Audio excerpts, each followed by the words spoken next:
Planet अपनी नीच की राशि डेबिलिटेटेड राशि कैप्रिकॉन में 20 नवंबर को ट्रांजिट कर गया है। जुपिटर, जिसको कि देवगुरु भी माना जाता है, एजुकेशन, वेल्थ, प्रॉस्पेरिटी, मनी और बच्चे से संबंधित प्लैनेट को माना जाता है, धन का प्लैनेट माना जाता है। वो प्लैनेट अपनी नीच की राशि शनि के साथ कैप्रिकॉन में गोचर कर रहा है और नीच भंग भी हो रहा है।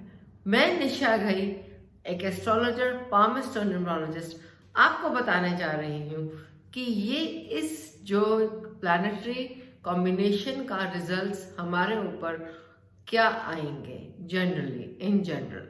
देखिए, जुपिटर जो है वो बुद्धि का प्लैनेट माना जाता है, वेल्थ का प्लैनेट माना जाता है, वेद, मंत्र और फूड से भी रिलेटेड होता है। नॉर्मली जुपिटर के जितने भी डोमिनेटेड लोग होते हैं, जो जुपिटर से डोमिनेटेड होते हैं, वो थोड़े से हेल्दी होते हैं, स्थूल काय जिसे हम कहते हैं, देवताओं का गुरु, धार्मिक प्लैनेट। वो धार्मिक प्लैनेट कर्म के घर, कैप्रिकॉन जो है वो कर्म का घर है, 10th हाउस है, करियर का घर है, नौकरी का घर है, व्यापार का घर है, राजनीति का घर है, सरकार का घर है। शनि के साथ गोचर कर रहा है अपनी नीच की राशि में।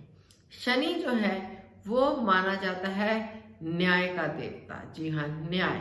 शनि अपने न्याय, कर्म स्थान, सुबुद्धि, इन सब के लिए, आजीविका, नौकरी, व्यापार और एनालिसिस, रिसर्च, इन सब के लिए है। तो क्या है, धर्माधिपति कर्माधिपति के घर चला गया है, तो धर्म और कर्म का एक अजीब सा संयोग बन रहा है। और सबसे बड़ी बात क्या है, सबसे बड़ी बात यह है कि नीच भंग राज योग भी बन रहा है, क्योंकि 5 डिग्रीज का आपस में डिफरेंस है। जुपिटर भी उत्तराषाढ़ा में ट्रांजिट कर रहा है, शनि भी उत्तराषाढ़ा में ट्रांजिट कर रहा है, और 5 डिग्रीज का जब ये अंतर आ जाता है तो शनि अपनी राशि में है, तो ये नीच भंग हो रहा है। तो ये नीच भंग जो है वेल्थ, फाइनेंस और ये जितने भी जो ऐसे मनी से रिलेटेड सेक्टर हैं या धर्म से रिलेटेड सेक्टर हैं, इसमें बहुत बड़ा एक रेवोल्यूशन लेके आएगा ये नीच भंग। ये नीच भंग जो है ये अच्छा है, या चाहे जुपिटर डेबिलिटेटेड राशि में है, नीच की राशि में है।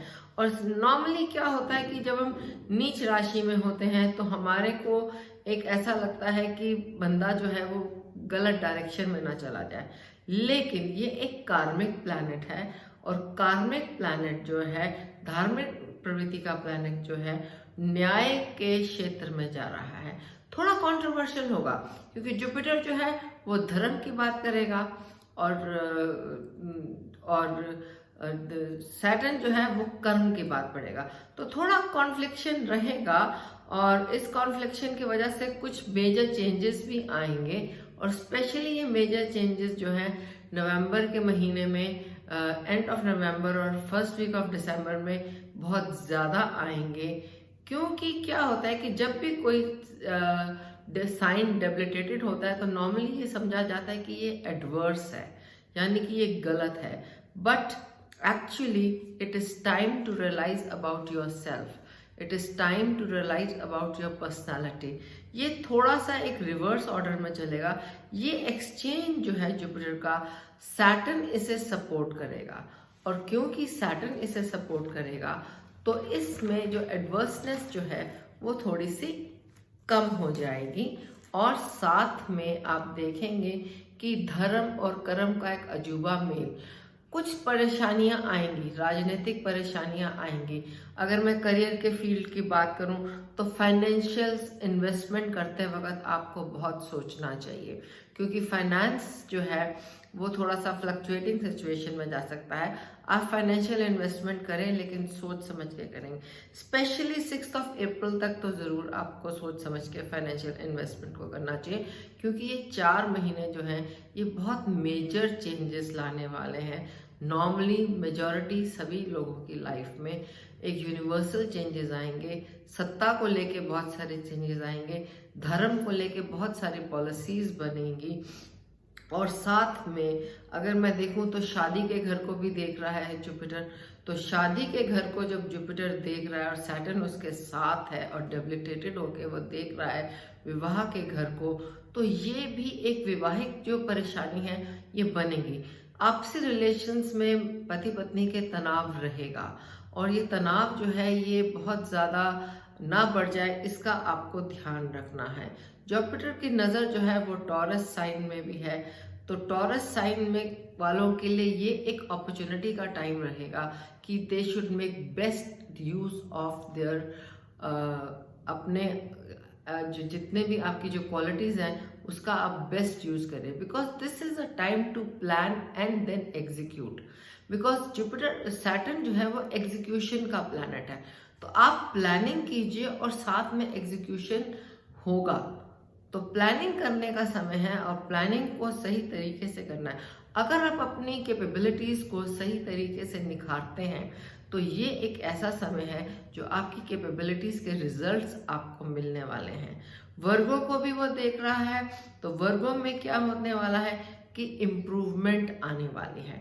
इम्प्रूवमेंट जो आएगी थोड़ा सा डिस्टर्बिंग रहेगा, जैसे मैंने कहा कि रिलेशंस को लेके बहुत ज़्यादा डिस्टर्बिंग रहेगा, लेकिन आपको अपने ऊपर, अपने करियर पे, अपनी कैपेबिलिटीज पे, अपनी प्लानिंग पे फोकस करना है, क्योंकि समय है रिजल्ट देने का। सैटर्न जो है वो रिजल्ट देता है और नीच भंग हो रहा है, तो ये एडवर्स सिचुएशन नहीं है, ये इतनी एडवर्स सिचुएशन नहीं है। तो आपकी कर्मों का फल एक्चुअली सैटर्न इस समय देगा, तो आप जो कर्म करेंगे उसका फल आपको मिलने वाला है। हेल्थ के सेक्टर में बात करूं तो जुपिटर जो है वो लीड करता है डायबिटीज को, पैनक्रियाज को, किडनीज को, लिवर को। तो हेल्थ के रिलेशन में क्योंकि ये नीच के साइन में जा रहा है, तो सबसे ज़्यादा ज़रूरत है हेल्थ के प्रति, सेहत के प्रति जागरूक होने की। ये आपकी बॉडी में फैटनेस तो लाएगा, तो आपको मेडिटेशन, योगा, मॉर्निंग वॉक, इन सब का ध्यान रखना है, क्योंकि जुपिटर की प्रवृत्ति क्या होती है, थोड़ी फैटनेस की, स्थूल काय बोलते हैं, स्थूल काय। तो मोटा होने के चांसेस जो होते हैं वो ज़्यादा होते हैं, क्योंकि ओवर ईटिंग और इम्बैलेंस ईटिंग की तरफ भी ये प्रेरित करता है व्यक्ति को। तो हेल्थ का आपने ध्यान रखना है और साथ में आपने जो है थोड़ा सा प्रैक्टिकल होके चलना है। ये समय है प्रैक्टिकल होके चलने का, एक्सपेंशन का, पर्टिकुलर एक्सपेंशन। अगर आप राइट डायरेक्शन में जा रहे हैं तो ये समय है एक्सपेंशन का, क्योंकि जुपिटर जो है वो एक्सपेंशन का भी प्लैनेट है। तो समय है सोचना, समझना, योजना और प्लानिंग करने का, साथ में एक्सपैंड करने का, लेकिन अपनी क्वालिटीज़ को फोकस करते हुए एक्सप्लैंड करने का। अगर आपको मेरी ये वीडियो पसंद आई हो, इसे लाइक कीजिए, इसे सब्सक्राइब कीजिए, और मैं अपनी अगली वीडियो में आप लेके आऊँगी कि जुपिटर का ये ट्रांजिट राशि वाइज आपके ऊपर क्या असर करेगा। Have a great day.